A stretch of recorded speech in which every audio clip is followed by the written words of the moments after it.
सबको praise the Lord. प्रभु का धन्यवाद हो आज के दिन के लिए, आज के समय के लिए। परमेश्वर ने ये सुंदर अवसर दिया कि आज आप लोगों के बीच में इस ऑनलाइन के माध्यम से हम जुड़े हुए हैं, इसलिए मैं प्रभु को धन्यवाद देता हूं। प्रभु के दास को भी धन्यवाद देता हूं कि सुंदर मौका आज दिए हैं ताकि हम थोड़ा समय परमेश्वर के वचन को आपके बीच में रखें। तो हम बीते दिनों से ध्यान करते हुए आ रहे हैं। अच्छा होगा कि कृपया कोई भी अगर वीडियो को ऑडियो में है तो शायद वीडियो को ऑन कर दीजिए ताकि आपका ध्यान अच्छा वचन के ऊपर लगा रहे और अच्छे से आप वचन को सुन पाएंगे और हम अच्छे से परमेश्वर के वचन की ओर ध्यान करेंगे। और मैं आशा रखता हूं कि मेरी आवाज ठीक आ रहा है। अगर कुछ प्रॉब्लम होगा तो आप लोग बता देंगे। तो हम पिछले दिनों में एक सब्जेक्ट की ओर ध्यान कर रहे थे और जो कि उद्धार और छुटकारा से संबंधित कई बातों को हमने देखा और आज भी हम उसी संबंधित कुछ बातों को ध्यान करेंगे। पिछले समय हमने छुटकारे के विषय में कुछ देखा, ध्यान किया। मैं जब बाइबल को पढ़ रहा हूं और जब अध्ययन कर रहा हूं इन दिनों में, केवल आपको सिखा नहीं रहा हूं परंतु मैं खुद सीख रहा हूं। और इसी तमाम बातों के लिए मैं पिछले दिनों की जो कलीसिया है, आरंभिक कलीसिया जो था, वो प्रभु में इसलिए आगे बढ़ रही थी क्योंकि वो वचन को सही रीति से समझ पाया था। इसलिए प्रभु के पीछे चलना, प्रभु के लिए जीना, प्रभु के लिए जीवन कुर्बान करना, ये सारे कार्य को हमने आरंभिक कलीसिया में देखने को हमें मिलता है क्योंकि उन्होंने अच्छी रीति से वचन को समझा था। उद्धार क्या है, छुटकारा क्या है, तमाम बातों को उन्होंने भली भांति जाना था और क्षमा के बारे में भी भली भांति उनको पता था।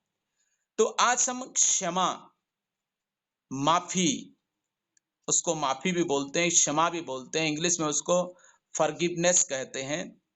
उसके ऊपर में आज कुछ बातों को हम ध्यान करेंगे उसके ऊपर में, और आप थोड़ा सा धीरज के साथ में बने रहे। और आज हम ध्यान करेंगे ये जो क्षमा शब्द है। आपको पता है कि बाइबल जो लिखा गया है, मूल भाषा जो है हिब्रू, ग्रीक और लाटिन में, ये जो मूल भाषा में बाइबल लिखा गया, उन मूल भाषाओं को अगर थोड़ा सा ध्यान करेंगे तो इसका अर्थ को, इसकी परिभाषा को थोड़ा सा हमें समझ में आएगा कि है क्या चीजें। और क्षमा शब्द इब्रानी भाषा में उसको नागा शब्द यूज किया गया है। इब्रानी भाषा में NAGA, नागा, जिसका अर्थ होता है पापों का बोझ को उठाकर ले जाना। पापों का बोझ को उठाकर ले जाना दूसरा इब्रानी शब्द है, क्योंकि एक शब्द के लिए अलग अलग जगह में, अलग अलग परिस्थिति में क्षमा शब्द को लेकर कई बातें इब्रानी और यूनानी शब्द ऐसे आया है।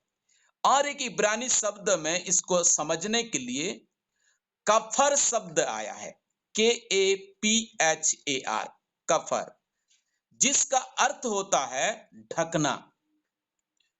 फिर और एक इब्रानी शब्द जो क्षमा के लिए आया है, इस्तेमाल किया गया है, दो शब्द है जिसको सलाह और नासा कहते हैं, जिसका अर्थ होता है पाप और अधर्म और अपराध को दूर करना।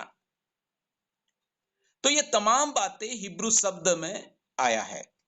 हमको हिंदी में केवल एक क्षमा शब्द ऐसा समझ में आता है, परंतु हिब्रू यानी इब्रानी शब्द को अगर देखेंगे तो इस बातों को अच्छी तरह से समझ में आता है कि क्षमा का मतलब होता है, पहले हमने देखा, पापों का बोझ को उठा लेना। फिर दूसरा जो है ढकना, तीसरा जो है अधर्म अपराध को दूर करना। ये बातें इब्रानी शब्द में, मूल शब्द जो है बाइबल का क्षमा के लिए इस्तेमाल किया गया है। फिर अगर यूनानी भाषा में, जो इसको ग्रीक भाषा बोलते हैं, यूनानी भाषा में उसको अफीमी शब्द आया है, जिसका अर्थ है आगे भेजना या दूर भेजना। ठीक है। फिर और एक शब्द इब्रानी के लिए सॉरी यूनानी के लिए आया है, यूनानी भाषा में आया है, जिसका अर्थ होता है ऋण को रद्द करना और रिहा कर देना। तो ये तमाम बातें इब्रानी और यूनानी भाषा में आया है। इसको समझने के लिए, क्षमा शब्द को समझने के लिए इतना सारे बातें हैं, जो कि इन शब्द के द्वारा हम समझ सकते हैं कि क्षमा है क्या चीज, क्यों इतना इंपॉर्टेंट है, क्यों इतना जरूरी है। इस तमाम बातों को हमें समझ में आता है।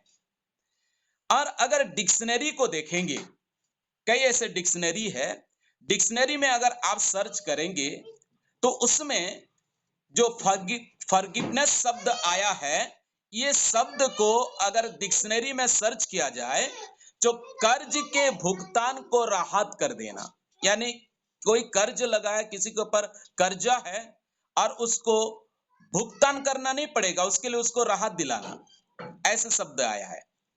किसी की गलती या अपराध या दोष के लिए उसके प्रति क्रोध या नाराज ना होके क्षमा, नाराज नहीं होने की स्थिति को क्षमा कहा जाता है। डिक्शनरी में ये शब्द आया है।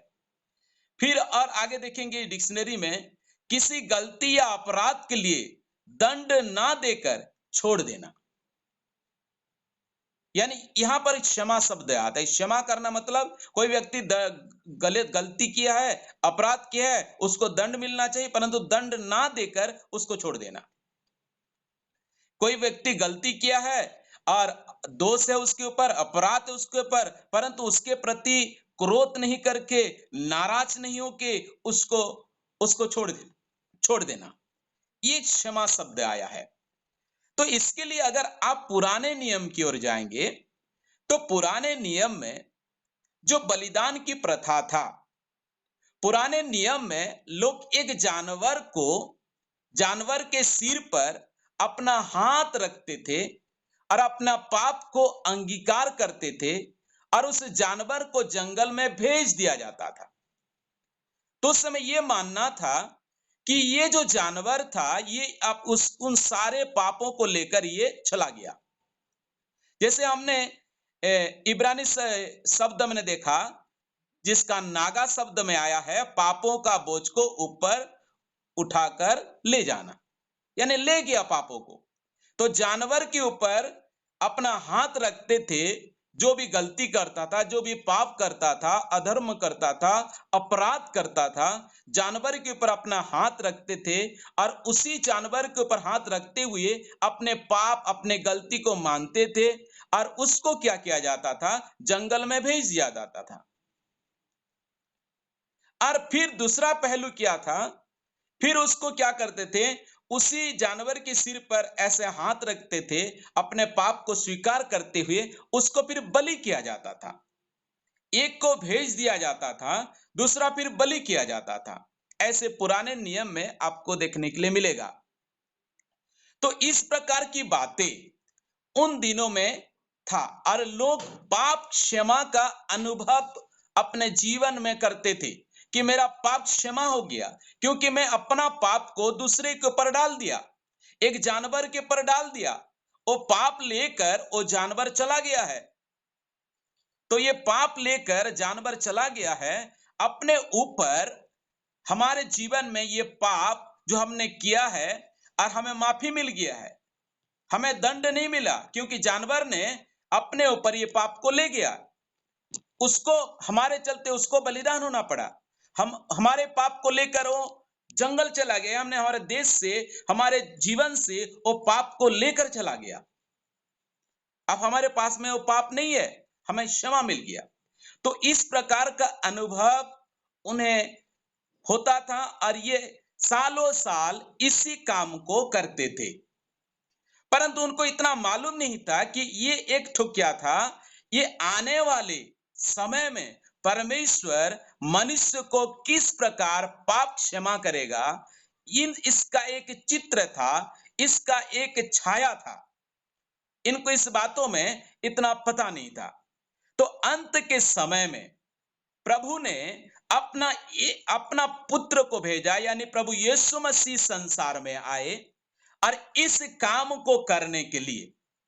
इसलिए अगर हम पढ़ेंगे यूहन्ना रचित सुसमाचार उसका 1 अध्याय और उसका 29 पद को थोड़ा सा पढ़ेंगे। यूहन्ना 1 अध्याय 29 पद।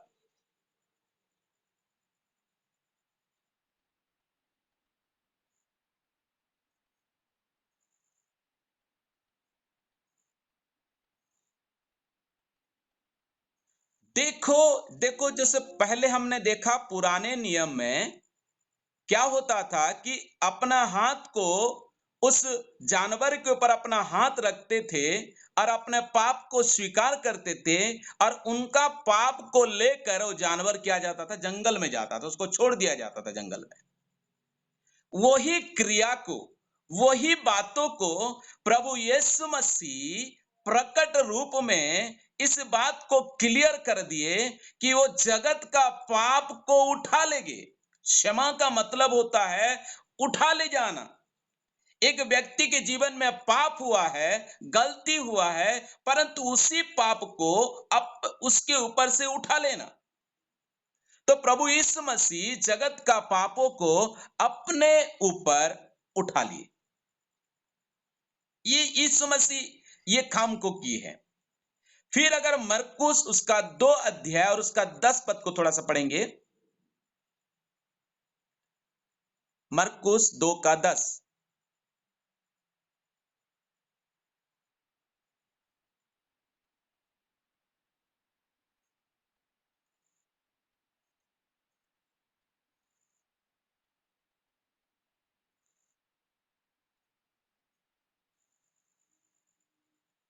यहां पर प्रभु यीशु मसीह ने प्रकट किया कि मनुष्य के पुत्र यानी अपने आप को इस बात को डिक्लेयर किया कि पाप पृथ्वी पर पाप क्षमा करने का अधिकार है।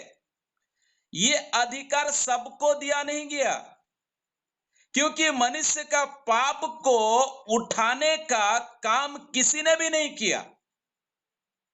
इसलिए हर एक मानव जाति को आज यीशु की जरूरत है, क्योंकि किसी ने यह काम नहीं किया।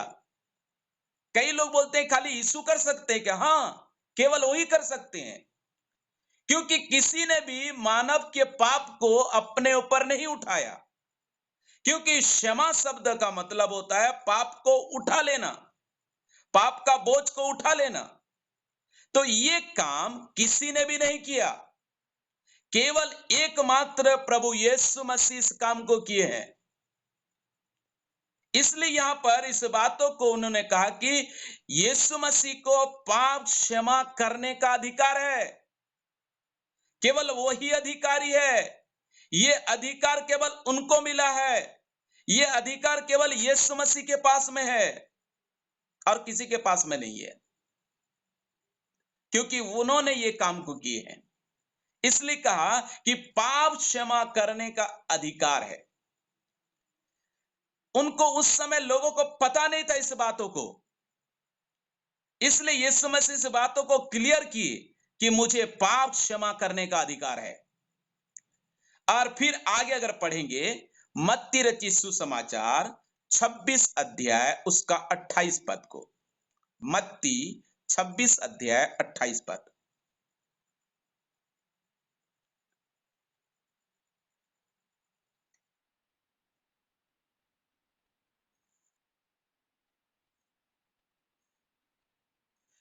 देखिए, पापों की क्षमा के लिए लहू की जरूरत है। जैसे मैंने पहले भी कहा कि पुराने नियम में जब बलिदान होता था तो बलि पशु के ऊपर अपने हाथ रखते थे और उसको बलि किया जाता था, ताकि ये लोग जो पाप किए हैं, ये लोग जो अपराध किए हैं, ये लोग जो अधर्म किए हैं, इनको जो दंड मिलना चाहिए, जो इनको मृत्यु दंड मिलना चाहिए था, इनको ना मिलके एक जानवर के ऊपर अपना हाथ रख दिए, उसके ऊपर अपने पाप को रख दिए, जिस कारणवश उसको बलिदान होना पड़ा, उसका खून बहाना पड़ा। इसी प्रकार प्रभु यीशु मसीह भी मनुष्य को क्षमा करने के लिए अपना खून बहाना पड़ा, अपना जीवन देना पड़ा, अपना रक्त बहाना पड़ा उनको, मनुष्य को क्षमा देने के लिए उनको खून बहाने की जरूरत पड़ा। तो इसलिए यहां पर लिखा, और एक बार पढ़ेंगे 26-28।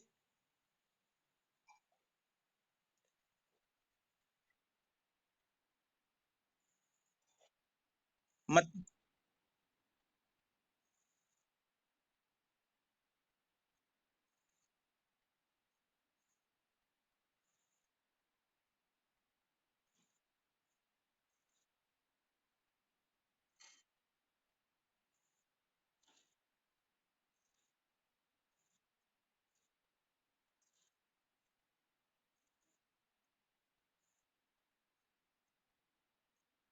पापों की क्षमा के लिए, देखिए, पापों की क्षमा के लिए लहू की जरूरत है।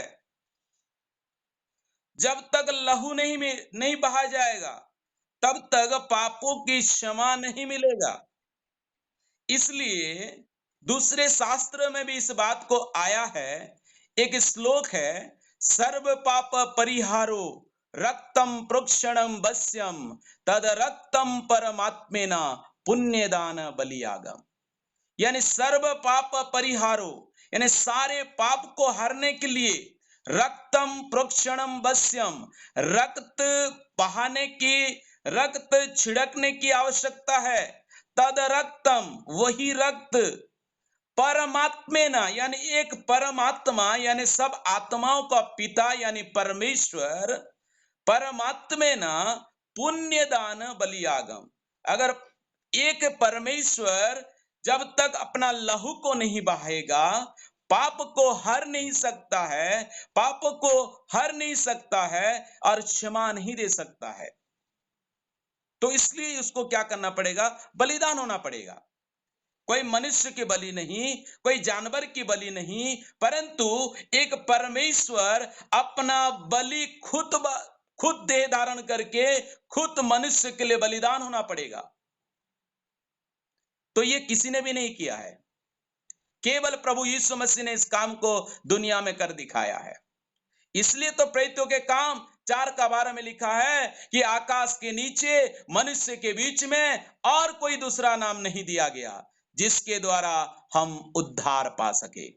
एक ही नाम है, एक ही परमेश्वर है, एक ही नाम है, एक ही रास्ता है, एक ही मार्ग है, और 10 मार्ग नहीं है। तो मनुष्य को पापों की क्षमा के लिए उनको क्या करना पड़ा? लहू बहाना पड़ा। फिर एक वचन को पढ़ेंगे, रोमियो की पुस्तक 8 अध्याय और उसका 1 पद को। रोमियो की पुस्तक 8 अध्याय 1 पद।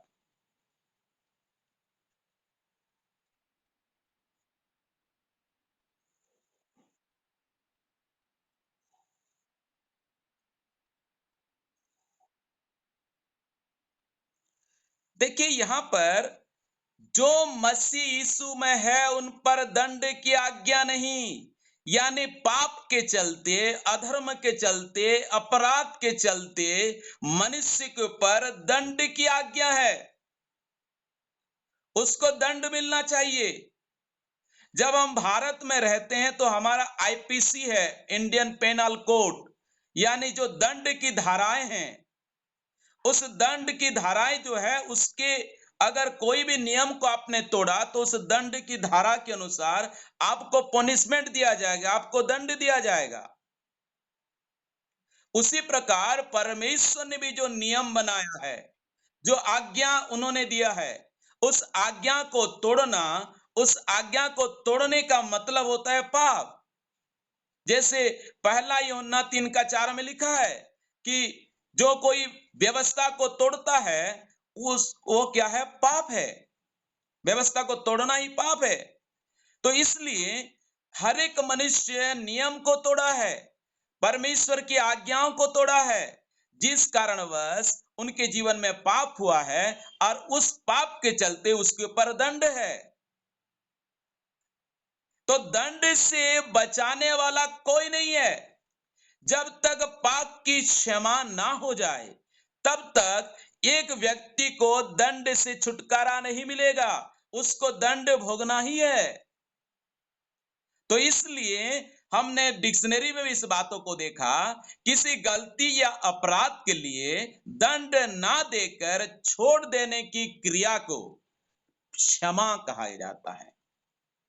यानी किसी ने गलती किया है, पाप किया है, उसको दंड पाना चाहिए, परंतु वो दंड नहीं पाकर उसको ऐसे ही छोड़ देना, इसको क्षमा कहते हैं। यानी उसको दंड दिया नहीं, उसको माफ कर दिया, मैंने छोड़ दिया उसको। दंड पाना चाहिए, दंड के लिए हकदार था, परंतु उसको दंड नहीं दिया गया। इसी प्रकार का काम प्रभु यीशु मसीह ने किया। जैसे पुराने नियम में हमने देखा कि मनुष्य पाप करते थे, गलती करते थे, और उनके पाप और उनके गलती के लिए उनको दंड भोगना था, और उस दंड से बचने के लिए एक जानवर को लाया जाता था मिलाप वाला तम्बू में, और उसके सिर पर हाथ रखा जाता था, अपने पाप को अंगीकार किया जाता था, और उसी को फिर बलि किया जाता था। तो सोचो, पाप कोई दूसरा किया और दंड कोई दूसरा भोगा। तो इसी प्रकार मनुष्य भी पाप किए, अधर्म किए, अपराध किए, और उनका दंड को यीशु मसीह अपने ऊपर लिया। इसलिए केवल वही हमें दंड से मुक्त कर सकता है, केवल वही हमें क्षमा कर सकता है। तो कितना जरूरी बात है, देखिए कितना महत्वपूर्ण बात है कि प्रभु यीशु मसीह ने किस प्रकार एक व्यक्ति को क्षमा करने के लिए किस प्रकार का वो स्टेप लिए। इस यूं ही देह धारण नहीं किया गया, यूं ही संसार में नहीं आए, यूं ही बलिदान नहीं हुआ। उसके पीछे एक बहुत बड़ा अर्थ है कि मनुष्य को पापों की क्षमा मिले, अधर्म की क्षमा मिले, अपराध की क्षमा मिले, जो दोष किया है वो तमाम बातों से उसको क्षमा मिले। तो ये काम को करने के लिए प्रभु यीशु मसीह को धरती में आना पड़ा, मानव को क्षमा करने के लिए। इसलिए कहा कि मनुष्य पुत्र को पृथ्वी पर पाप क्षमा करने का अधिकार है, और किसी के पास नहीं है। वही पाप को क्षमा कर सकता है, क्योंकि उसी ने जीवन दिया, लहू बहाया, पापों का बोझ को उठाया। वो काम को उसने किया है, इसलिए उसके पास वो अधिकार है। इसलिए जब एक व्यक्ति का क्षमा करते हैं परमेश्वर, और क्या क्या काम करते हैं, जब किसी का क्षमा करते हैं तो उसके साथ क्या क्या होता है, तो थोड़ा सा हम आगे देखेंगे। यिर्मयाह की पुस्तक 31 अध्याय उसका 34 पद। यिर्मयाह 31 अध्याय 34 पद को थोड़ा सा पढ़ेंगे।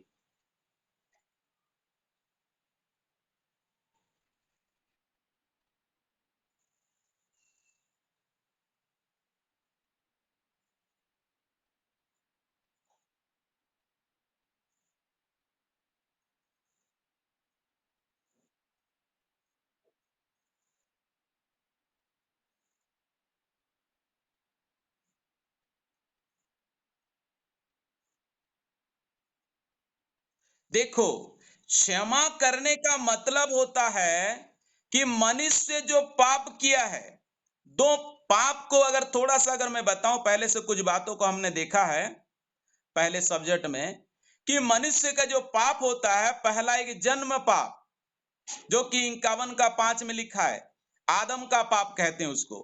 जन्म का पाप उसके ऊपर में है। फिर कर्म पाप है, यानी कोई व्यक्ति जब जन्म से लेकर आज तक जो जो गलती किया है, जो जो पाप किया है, जो जो परमेश्वर की आज्ञा को उल्लंघन किया है, वो तमाम बातें उसके कर्म पाप में आते हैं। फिर मन का पाप, मन का पाप यानी मनुष्य अपने मन में जो भी विचार करता है, गलत गलत विचार उसके मन में उठता है, तो ये तमाम बातें जो है वो मन की विचार का वो पाप है। तो विचार में पाप है, उसके कर्म में पाप है, उसके जन्म में पाप है। यानी पापी होके जन्मा है, इसलिए तो पाप करता है। अगर पापी होके ना जन्म होता तो पाप नहीं करता।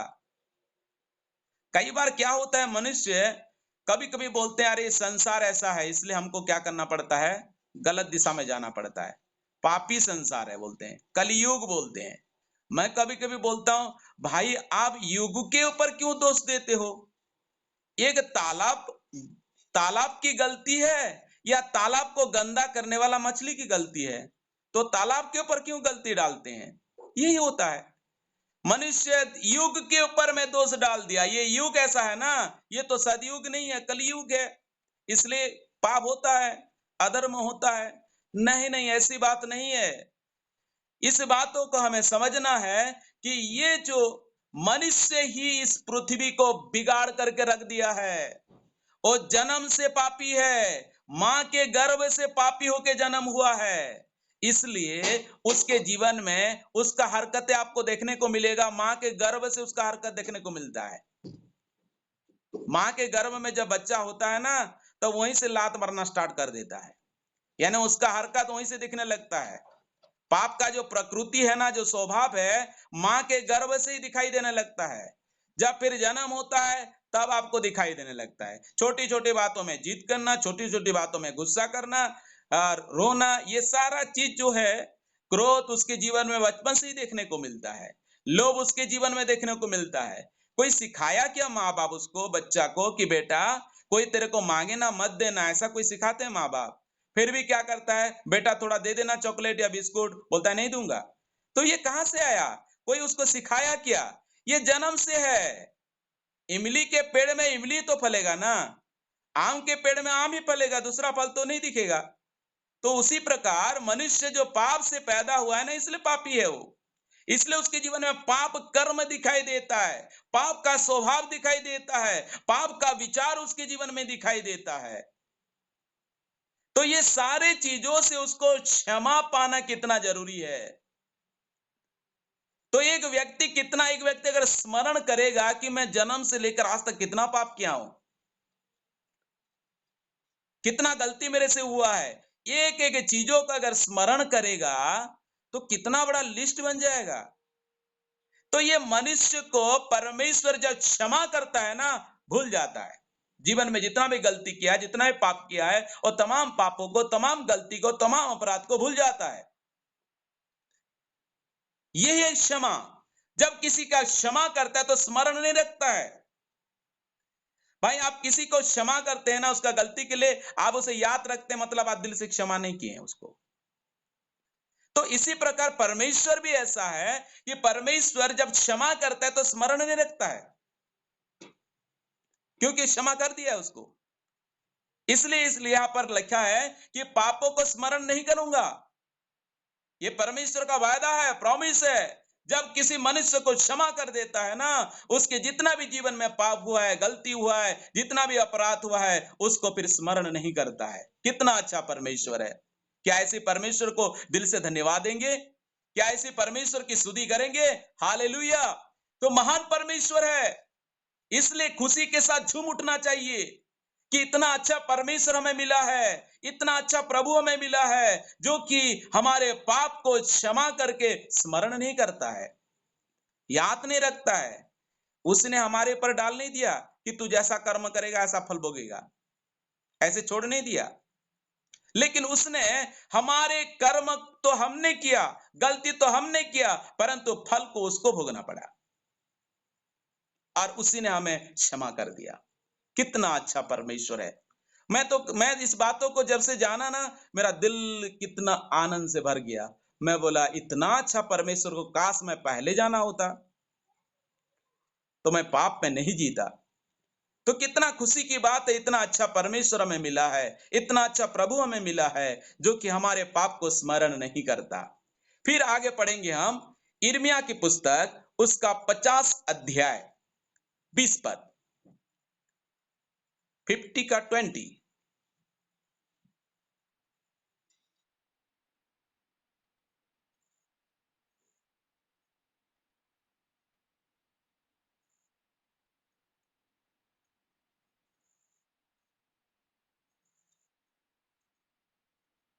हालेलुया!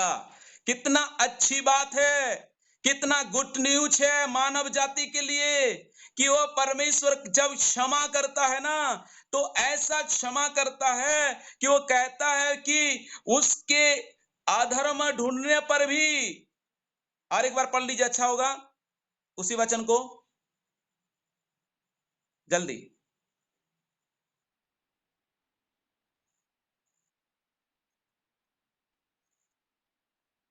इसराइल का, यस यस, पढ़िए पढ़िए।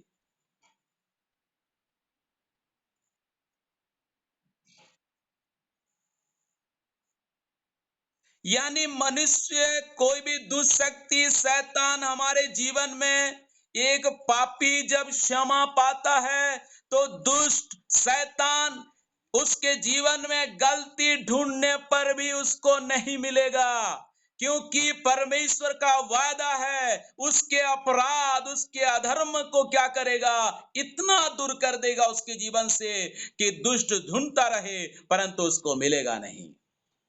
कितना खुशी की बात है। मुझे बहुत अच्छा लगता है दानियल की बात को।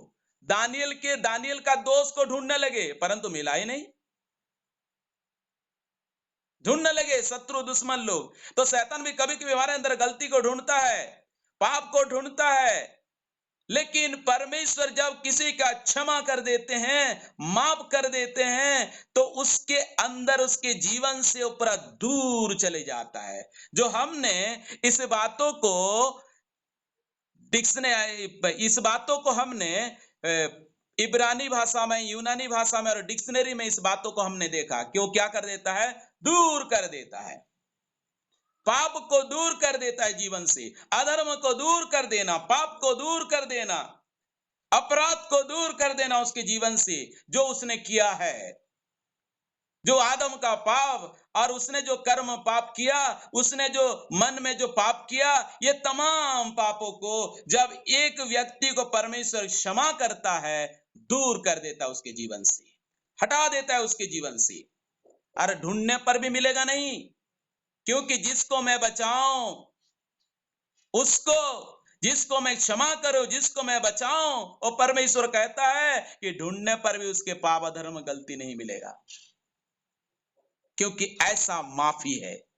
ऐसा वो माफ करते हैं। माफ करने का मतलब होता है स्मरण नहीं करना पाप अधर्म अपराध को। माफ करने का मतलब होता है उसके जीवन से हटा देना, दूर कर देना। फिर अगर मीका 7 अध्याय 18 पद को पढ़ेंगे, मीका 7 अध्याय 18 पद,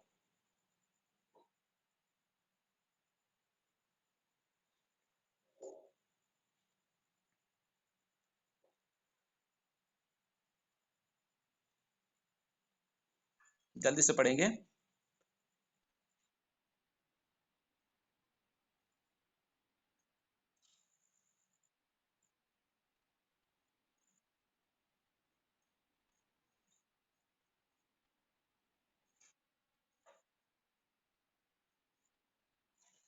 तेरे तुल्य ऐसा परमेश्वर कहाँ है। देखिए, मीका भी इस बात को प्रकट कर रहा है, तेरे तुल्य ऐसा परमेश्वर कहाँ है।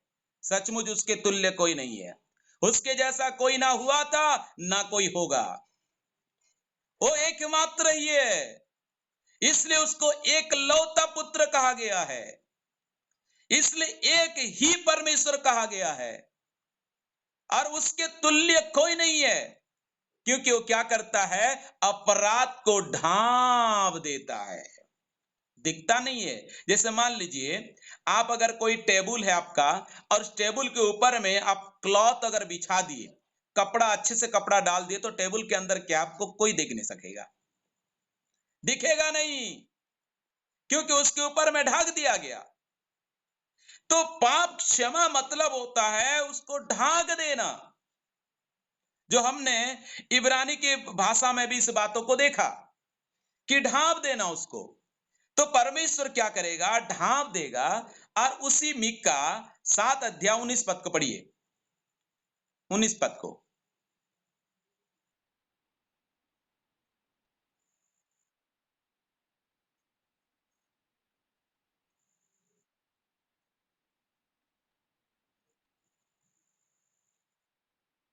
देखिए, ऐसा परमेश्वर जो हमारे पापों को जब एक व्यक्ति को क्षमा करता है, उसके जीवन में किया हुआ तमाम पाप, तमाम अपराध, तमाम अधर्म उसके जीवन से दूर कर देता है और कहां फेंक देता है?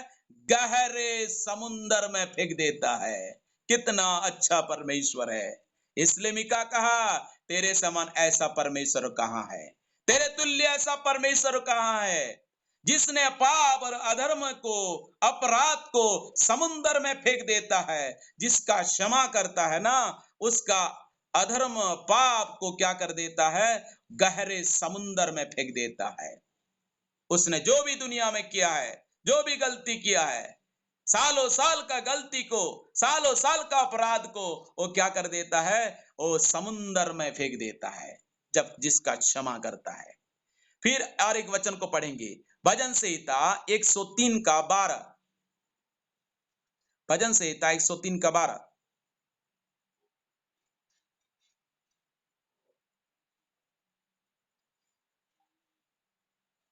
जल्दी से पढ़ेंगे।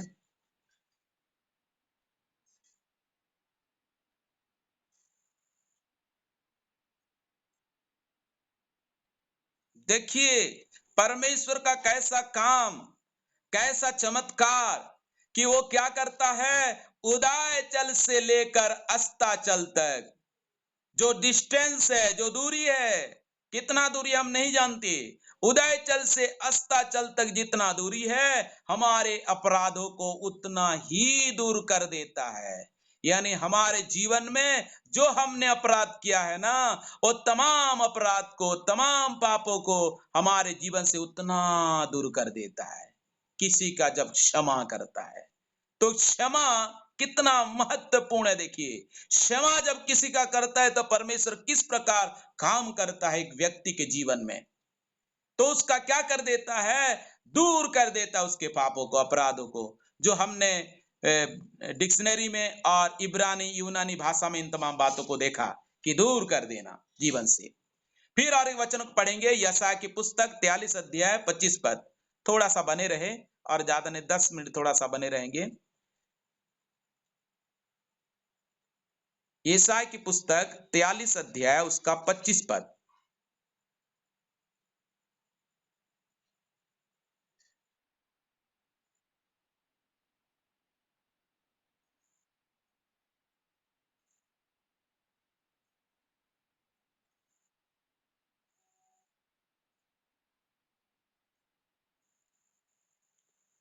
यशायाह उसका 43 का 25।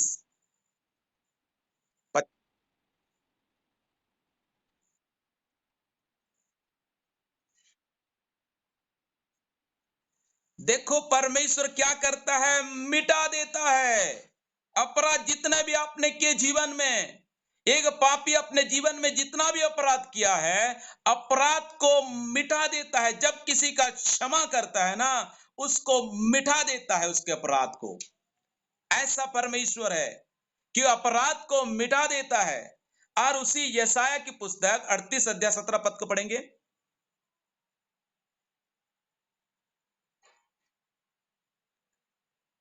38:17 यशायाह की पुस्तक।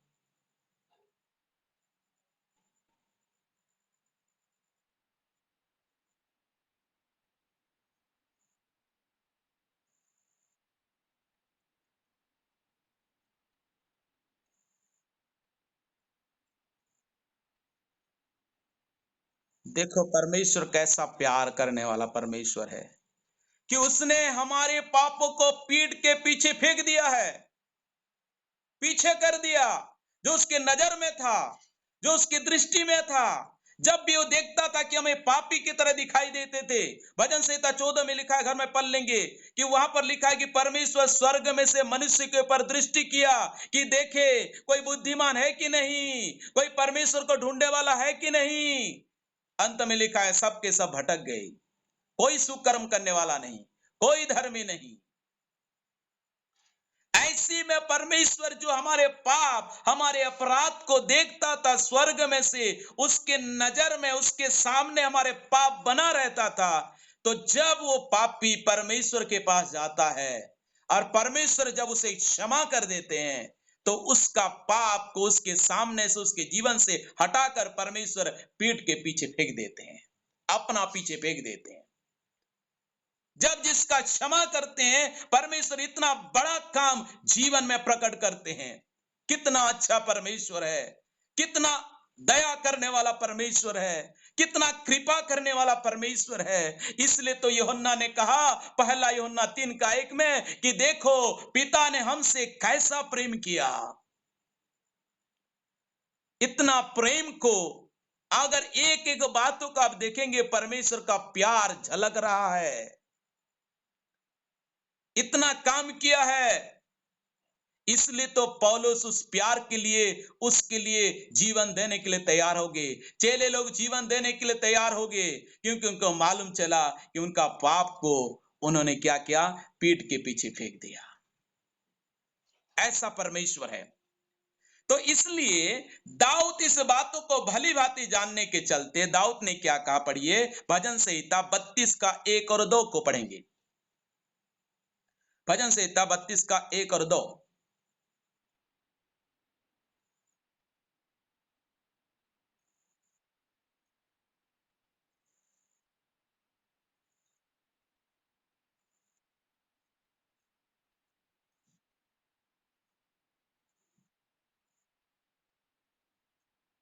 देखिए, दाऊद को इस बातों को भली भांति पता था, क्योंकि दाऊद ने पाप किया था, परमेश्वर के नजर में गिर चुका था, परमेश्वर के विरुद्ध में उसने पाप किया।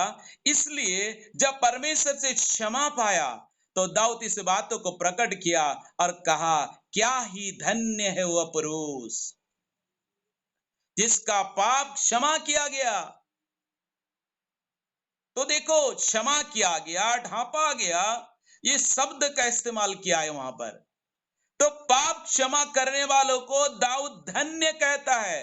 धन्य शब्द जो आया है, इसको इंग्लिश में ब्लेसेड मैन कहते हैं। ब्लेसेड यानी आशीषित व्यक्ति। आज बिना पाप क्षमा पाए हुए मनुष्य आशीषित बनना चाहता है, वो आशीषित नहीं बन पाएगा। आज मनुष्य प्रभु के पीछे कई लोग विश्वास करके जा रहे हैं, आशीष मुझे मिलेगा, आशीष मुझे मिलेगा, आशीष मुझे मिलेगा। पाप क्षमा जब तक ना पाए एक व्यक्ति परमेश्वर के आशीष को पाना, आशीषित व्यक्ति बनना नामुमकिन है। पाप क्षमा पाना बहुत जरूरी है। पाप क्षमा पाने वाला वे व्यक्ति ही धन्य व्यक्ति बन सकता है। पाप, और यही धन्य व्यक्ति को अगर न्याय के समय में देखा जाए, मत्ती के पुस्तक में लिखा है कि धन्य है मेरे पिता के धन्य लोगों, धन्य व्यक्ति बन जाएगा। जिसका पाप क्षमा होता है ना, वो धन्य व्यक्ति बन जाता है, यानी वो आशीषित व्यक्ति बन जाता है। जब तक पाप है तब तक आशीषित व्यक्ति नहीं बन पाएगा। तो आशीषित बनने के लिए एक व्यक्ति को पाप की क्षमा पाना जरूरी है। इसलिए यहां पर दाऊद कहता है कि इस जगह में कि धन्य व्यक्ति वो है जो पापों की क्षमा पाया है। जब तक किसी ने पाप की क्षमा नहीं पाया है, वो धन्य व्यक्ति नहीं बन सकता है। धन्य व्यक्ति बनने के लिए पाप की क्षमा पाना बहुत जरूरी है। कितना बड़ी बात है। इस बातों को जो पाप की क्षमा पाया हूं बोल के बोलते हैं, उनको इस बातों को कईयों को पता तक नहीं है कि कितने काम परमेश्वर जीवन में करता है। किसी किसी का इसलिए डाउट लगता है कि पाप क्षमा पाया है कि नहीं। एक अंदर एक संतुष्टि मन में रख दिया है कि मैं पाप क्षमा पाया हूं। पाप क्षमा पाने से ये सारे बातें उसके जीवन में दिखाई देने लगेगा। उसको क्या होगा, दूर कर देगा। उसके अधर्म को जीवन से दूर करेगा, दोष को हटा देगा, उसके पाप को गहरे समुद्र में डाल देगा, अपराधों को दूर कर देगा, अपराध को मिटा देगा, पापों को फेंक देगा। तो तमाम बातें एक व्यक्ति के जीवन में होता है। इसलिए पाप क्षमा बहुत जरूरी है। एक व्यक्ति को पाप क्षमा पाना बहुत ही आवश्यक है। और इसलिए प्रभु यीशु मसीह ने भी इस बात को प्रकट किया। लूका 24 का 47 पद को पढ़ेंगे और उसके बाद फिर प्रार्थना करेंगे। लूका 24 का 47, 24:47।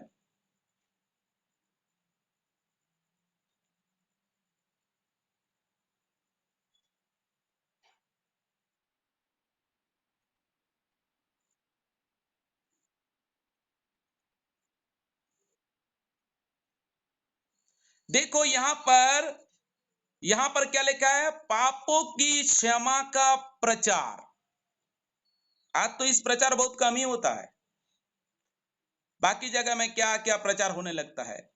इस प्रचार को इतना इंपॉर्टेंट नहीं दिया जा रहा है। पाप की क्षमा का प्रचार बहुत आवश्यक है इन दिनों में। एक व्यक्ति पाप क्षमा नहीं पाएगा और उसको आशीष का लालसा, धन की लालसा, तमाम बातों की लालसा दिखाए जाने से कुछ लाभ नहीं देगा। एक व्यक्ति को पापों की क्षमा पाना जरूरी है और इसका प्रचार जरूरी है धरती में। क्योंकि पाप है तो उसके ऊपर दंड है। पाप है तो परमेश्वर का क्रोध उसके ऊपर में है। पाप है तो परमेश्वर से अलग हो गया है वो, उसके साथ कोई रिलेशन नहीं है। तो पाप से क्षमा नहीं पाएगा तो परमेश्वर के साथ रिलेशन बन नहीं पाएगा, उसका संबंध बन नहीं पाएगा। इसलिए पापों की क्षमा का प्रचार बहुत ही आवश्यक है, बहुत ही जरूरी है ये प्रचार को करना, पापों की क्षमा का प्रचार। तो प्रभु आशीष दे, सहायता करे कि इन तमाम बातों को हम भली भांति समझे, भली भांति जाने और हम अपने जीवन में पाप क्षमा को पाए। मैं अंत में आपको बताऊंगा उद्धार यानी पाप क्षमा कैसे मिलेगा, वो तमाम बातें मैं आने वाले दिनों में आप लोगों के सामने रखूंगा। तो बने रहिए ताकि इन तमाम बातों को हम इन दिनों में सीखे, जाने और आगे बढ़े। जो जानते हैं, जो उद्धार पा चुके हैं, जो क्षमा पा चुके हैं, उनके लिए भी एक रिवीजन हो जाएगा कि आप लोग उस प्यार को और भी गहराई से समझ पाओगे कि कितना प्यार किया कि मुझे उसने क्षमा कर दिया, कितना प्यार किया कि मुझे उसने उद्धार दिया, मुझे उद्धार देने के लिए, मुझे छुटकारा देने के लिए, मेरे पाप को क्षमा करने के लिए उसको क्या क्या करना पड़ा। इस बातों को जानने के बाद एक व्यक्ति प्रभु के लिए तो दीवाना हो जाएगा, प्रभु के पीछे चलने के लिए तैयार हो जाएगा। वो किसी को देखेगा नहीं, जो कुछ भी कोई उसे कुछ भी बोले, वो कोई उसको गाली भी दे, कोई उसको डराए भी, धमकाए, चमकाए भी, लेकिन कभी पीछे नहीं हटेगा, क्योंकि उसको पता है कि मेरे लिए अपने आप को कोई देकर मुझे छुटकारा दिया है, मुझे कोई पाप के बंधन से छुटकारा दिया है, मुझे एक व्यक्ति है, मुझे क्षमा किया है, मुझे उद्धार दिया है। ये तमाम बातों को समझ जाएगा ना, तो प्रभु के लिए वो बहुत आगे बढ़ेगा। प्रभु के लिए, प्रभु के प्यार में वो पागल हो जाएगा। तब पौलुस की तरह कहेगा, मसीह के प्रेम से मुझे कौन अलग कर सकता है? कोई भी अलग नहीं कर सकता है। आज कई लोग डरते हैं, कई लोग घबराते हैं, छोटी छोटी बातों में कई लोग प्रभु को छोड़ देते हैं। क्यों ये सारे चीज होता है? उसको इनको इतना समझ नहीं है कि पापों की क्षमा के लिए किसी को लहू बहाना पड़ा, पापों की क्षमा के लिए इतना बड़ा कुर्बान उनको उठाना पड़ा। इसलिए प्रभु वचन के द्वारा सहायता करे, आशीष दे कि हम इन दिनों में इस पापों की क्षमा के ऊपर जोर दें। अगर कोई नहीं पाए हैं तो उनके लिए अवसर होगा, अंत तक बने रहेंगे तो इस बातों को समझ पाएंगे। और जो पा चुके हैं उनके लिए भी एक अवसर होगा कि आप उस प्यार को भली भांति समझ पाएंगे और अपने जीवन को चेक कर पाएंगे, सचमुच मैंने पाप क्षमा पाया है। ये आने पूरा लास्ट तक बने रहेंगे तो इस बातों को आपको समझ में आएगा। तो प्रभु वचन के द्वारा सबों को आशीष दे। मैं बाकी समय को हमारे पास्टर जी के हाथ में सौंपता हूं।